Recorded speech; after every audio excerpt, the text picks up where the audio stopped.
Assalamualaikum warahmatullahi wabarakatuh. Halo teman-teman semuanya, perkenalkan saya Ersa Rilia Mawarni dari Universitas Islam 45 Bekasi, jurusan Tarbiyah. Teman-teman, apa kabar hari ini? Masih semangat kah? Teman-teman, di video kali ini saya ingin membahas materi tentang etika profesi guru. Yuk teman-teman, mari disimak. Sebelum kita masuk ke pembahasan yang lebih dalam, teman-teman tahu nggak sih apa sih konsep dari etika profesi? Etika didefinisikan sebagai a set of rules that divide right and wrong conducts, yang artinya seperangkat aturan atau undang-undang yang menentukan pada perilaku benar dan salah. Secara filosofis, etika merupakan cabang filsafat yang membahas nilai dan norma moral yang mengatur interaksi perilaku manusia baik secara individu maupun secara kelompok. Etika di dalam Islam mengacu pada dua sumber, yaitu Quran dan Sunnah atau hadis Nabi. Etika juga dapat dirinci dengan jenis dan pengelompokan sebagai etika umum dan etika khusus. Etika umum adalah etika landasan perilaku yang dijadikan sebagai pedoman umum yang diberlakukan kepada semua unsur di dalam masyarakat. Sedangkan etika khusus adalah etika yang khusus diberlakukan pada individu dan sosial atau masyarakat. Sedangkan etika profesi keguruan adalah aplikasi etika umum yang mengatur perilaku keguruan. Norma moralitas merupakan landasan yang menjadi acuan profesi dalam perilakunya. Dasar perilakunya tidak hanya hukum-hukum pendidikan dan prosedur kependidikan saja yang mendorong perilaku guru itu, tetapi nilai moral dan etika juga menjadi acuan penting yang harus dijadikan landasan kebijakannya. Nah teman-teman, itu adalah konsep dasar dari etika profesi keguruan. Nah, kalau peranan guru dalam pembelajaran itu, teman-teman tahu nggak sih?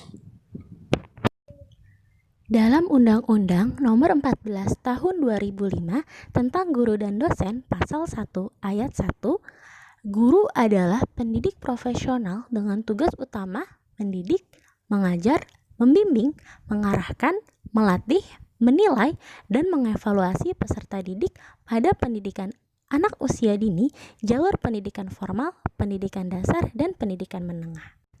Sedangkan tugas guru menurut Quran Surat Al-Imran ayat 164 adalah penyucian dan pengajaran.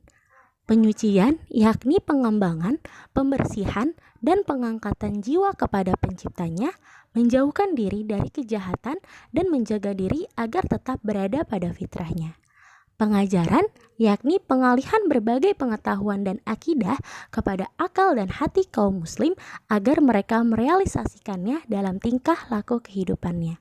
Jadi jelas bahwa tugas guru dalam Islam tidak hanya mengajar dalam kelas, tetapi juga sebagai pembawa norma agama di tengah-tengah masyarakat.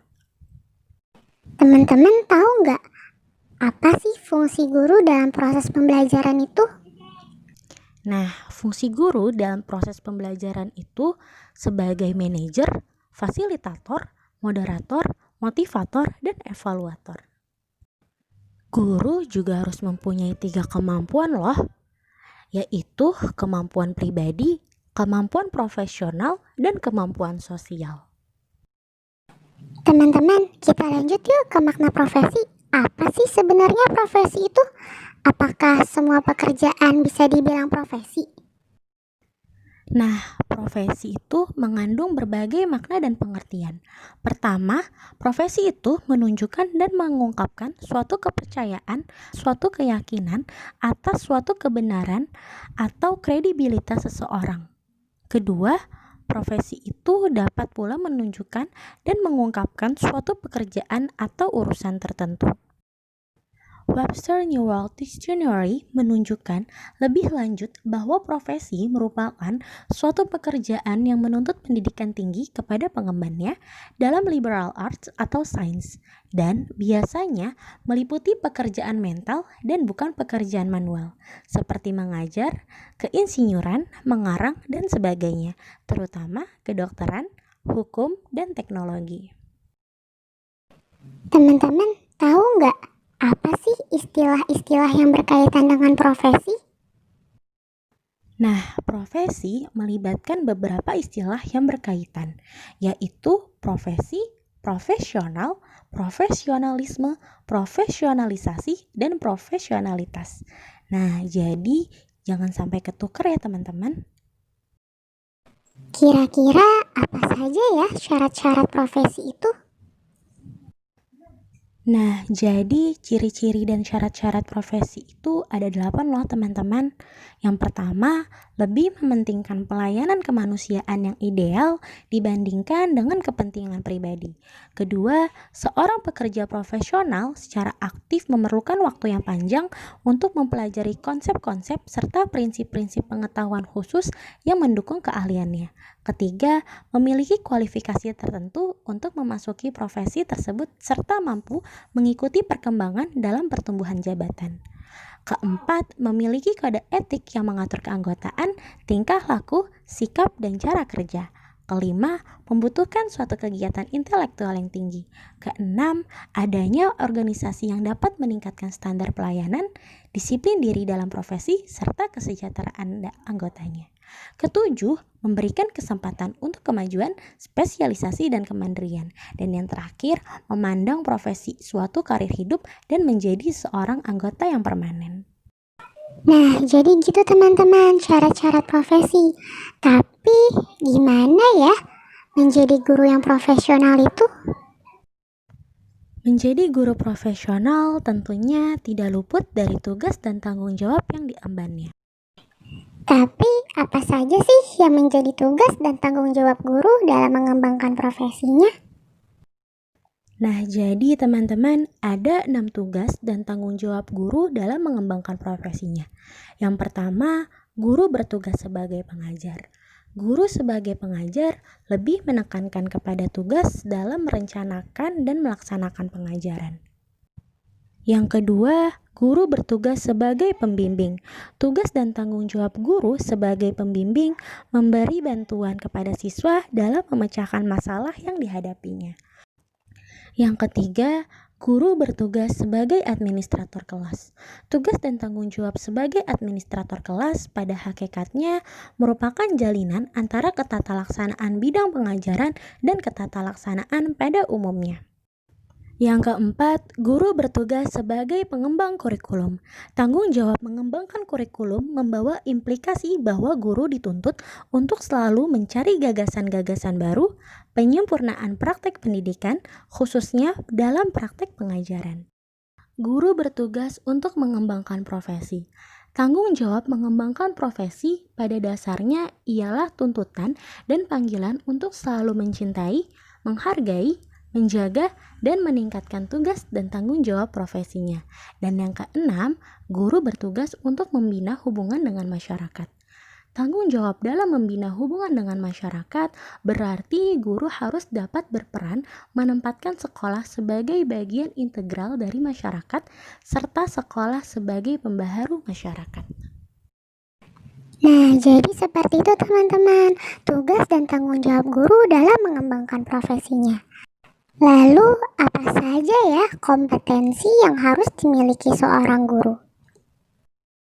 Nah, jadi teman-teman, ada 10 kompetensi guru menurut P3G, yaitu yang pertama, menguasai bahan, kedua, mengelola program belajar mengajar, ketiga, mengelola kelas, keempat, menggunakan media atau sumber belajar, kelima, menguasai landasan kependidikan, keenam, mengelola interaksi belajar mengajar, ketujuh, menilai prestasi belajar, kedelapan, mengenal fungsi dan layanan bimbingan penyuluhan, kesembilan, mengenal dan menyelenggarakan administrasi sekolah, dan yang kesepuluh, memahami dan menafsirkan hasil penelitian guna keperluan pengajaran. Nah, teman-teman, selain kompetensi yang harus dimiliki guru yang profesional adalah guru yang dapat melakukan tugas mengajarnya dengan baik. Maka dari itu, diperlukan keterampilan-keterampilan dalam proses belajar mengajar. Teman-teman, tahu nggak apa saja sih keterampilan-keterampilan yang harus dimiliki oleh seorang guru? Jadi, teman-teman, ada 9 keterampilan guru dalam proses belajar mengajar loh. Yang pertama, keterampilan membuka dan menutup pelajaran.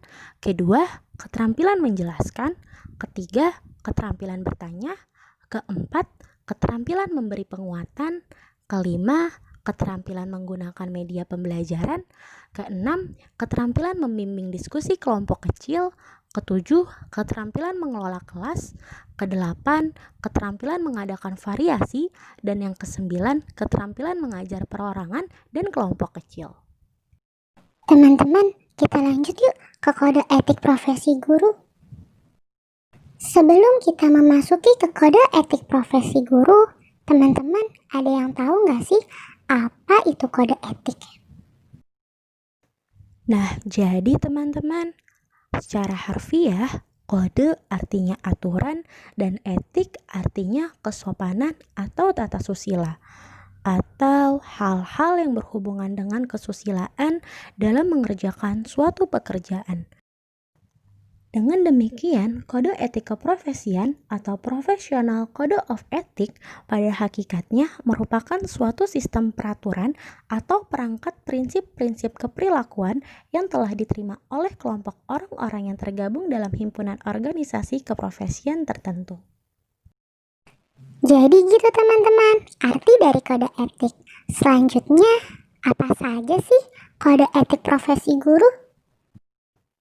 Nah, berikut adalah kode etik guru Indonesia. Kode etik guru Indonesia. 1. Guru berbakti membimbing peserta didik untuk membentuk manusia Indonesia seutuhnya yang berjiwa Pancasila. 2. Guru memiliki dan melaksanakan kejujuran profesional. 3. Guru berusaha memperoleh informasi tentang peserta didik sebagai bahan melakukan bimbingan dan pembinaan. 4. Guru menciptakan suasana sekolah sebaik-baiknya yang menunjang berhasilnya proses belajar mengajar. 5. Guru memelihara hubungan baik dengan orang tua murid dan masyarakat sekitarnya untuk membina peran serta dan rasa tanggung jawab bersama terhadap pendidikan. 6. Guru secara pribadi dan bersama-sama mengembangkan dan meningkatkan mutu dan martabat profesinya. 7. Guru memelihara hubungan seprofesi, semangat kekeluargaan dan setia kawanan sosial.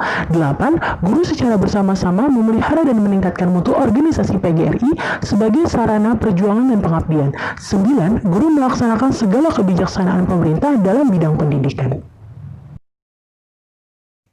Nah, teman-teman, ada juga loh syarat-syarat pokok yang harus dimiliki seorang pendidik.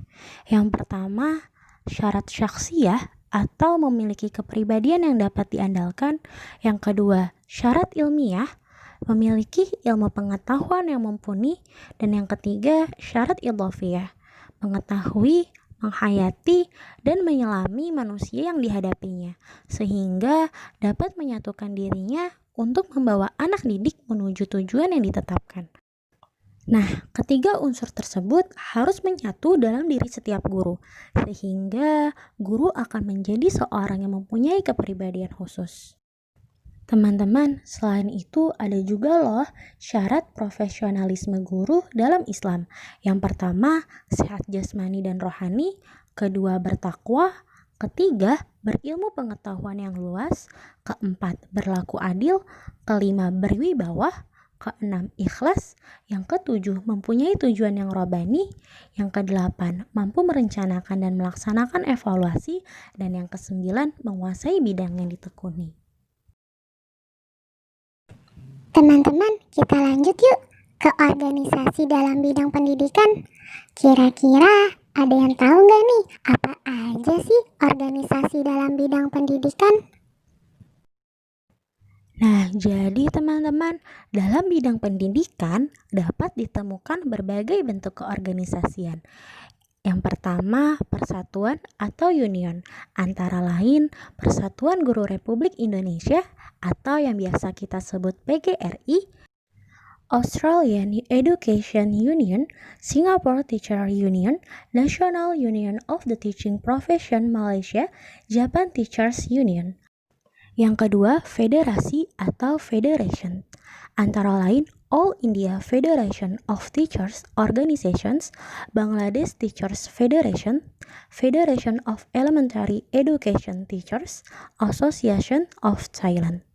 Yang ketiga, aliansi atau Alliance, antara lain Alliance of Concert Teachers Filipina, yang keempat asosiasi atau association yang terdapat di kebanyakan negara.